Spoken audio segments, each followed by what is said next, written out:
Hi, and welcome back to another episode of our nighttime painting together.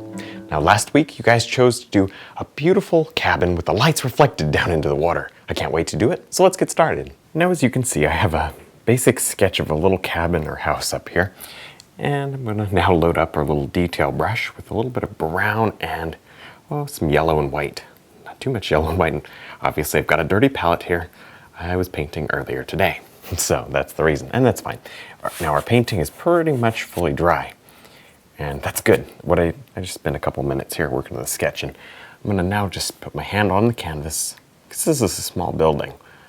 We definitely wanna be sure our hand is steady. All right, I like this a lot. Now I'm going with, honestly, a color that's a little too light for what we're doing here. But that's okay, because I want to build light and dark colors. I don't want this to be just so dead that it looks like it has no life. I still want there to be some life in this building. There, so I'm working my darks and my lights together. This is obviously like a sunlit area as far as the color. So what I'm going to do is I'm going to stroke some darker color around this to tone it down. But we can still see some of the warm light through there. Maybe it's catching the starlight. I know there's no color at night, but you know what? This is our art.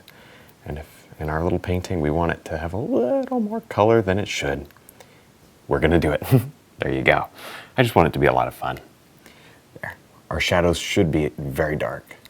And we're doing our building here wet over dry. So it's a slightly different technique than I would normally use. All right, I'm just going to finish blocking in all these little areas, and then we'll catch right back up for some detail areas. Now I'm going to take just a little bit of yellow, white, and a touch of red to make a beautiful soft color for the windows. See that right there? Maybe a little brighter, a little more yellow. Okay, lots of paint in the brush. Here we go. Now right over here, actually I'm going to flatten out the brush. Lots of paint, and it's going to be flat. Okay. And again, down here's dry, so. And I actually took off the attachment. Remember I had that little attachment sticking out here? I took it off, decided I'll just do without it, because I want to make sure I have enough room for a lot of windows that we can reflect down into the water. So here we go, detail time. Maybe right here. There's a window. Oh, that's pretty. Now obviously you're not going to get a perfectly square window, don't worry. We can cut that, cut it and make it straight later. Well, let's think about where we want the next one. Maybe right next to it. Whatever you do, don't balance the painting. There. I'll stand back later and make all these windows nice. I'm just going to get them in here for you. It's very difficult to do up close. You'll notice that. Maybe the door, well, the door is probably not next to the chimney. Let's do another window. Good. All right. So fun. A little window up here, maybe. Here's a bedroom or something up in that attachment. That'd be a good view of the lake. And on this side. Remember to wipe your brush off each time, because this cabin is very wet. We're not interested in having dark gray windows. And maybe one more window on this side and the door on the other side. And again, I'm going to straighten these up in a second. I just want to make sure that I got them in here. And the placement looks good. Fun. All right, door. Let's get a little bit of a lighter color, just because the light's the only thing that'll stand out against the dark. There, I don't even know what this big mess is, but a little red in there, a little bit of white, and maybe a touch of yellow. There, it's one of the good things about painting with a palette that has a lot of color mixed on it. There's always something you can grab quickly. There. Beautiful. Oh, tell you what. Want to try something? This is going to be cool. Watch this. Grab a little bit of blue maybe, and white, and whatever this is, a little gray. Doesn't make any difference. Wipe it off. Fairly light, and watch this. I'm going to just, because this is dry, remember, I'm just going to roll it.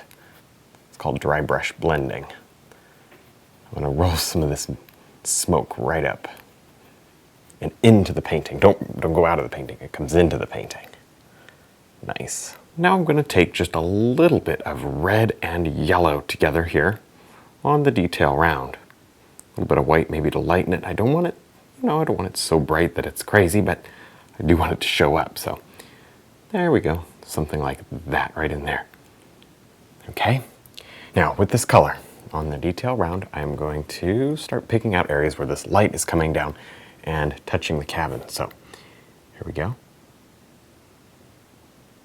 See how we can do this?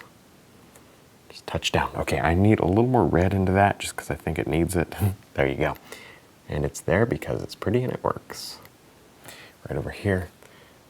Here we go. Maybe just a bit on this. And then in my mind here, it's going to be illuminating this roof. So we can do that. Where is that light hitting? You got to always ask yourself where it's hitting. All right. Whew, it's one of those ones you kind of have to hold your breath and do it. All right, right here. I'm just going to set. Now remember, this is like an acrylic painting. This is not so much like an oil painting because it's dry. Okay, see how scratchy and rough that looks? I want these to come way down actually into the water. So there you go. Oh, did we get that one? Yeah, okay, cool. Now I'm going to go ahead and take a paper towel. Let's see how well this works. I'm not sure. We may need to do something else, but let's just take a paper towel and feather this while it's wet. Oh yeah, that works. I'm just removing some of this paint. And we're going to treat this like a star. Nice. We're going to treat it like a star, and that we're going to come back here and paint the inside again. Right? We do the fuzzy edges, and then we come back and we paint the inside again. Good. You can even kind of go sideways with it. Oh, that's cool. Let's do more of that. So when you do stuff that you don't normally paint, you'll sort of play around with it and you'll get it. Oh, I love this sideways action. This is the way to do it. Yeah, okay, cool. All right, do some more of that. All right, well that's all the work we're going to do on our little cabin today. Next time we'll finish up the background trees and also work on the land around the cabin. I hope you had a great time. Thanks for watching.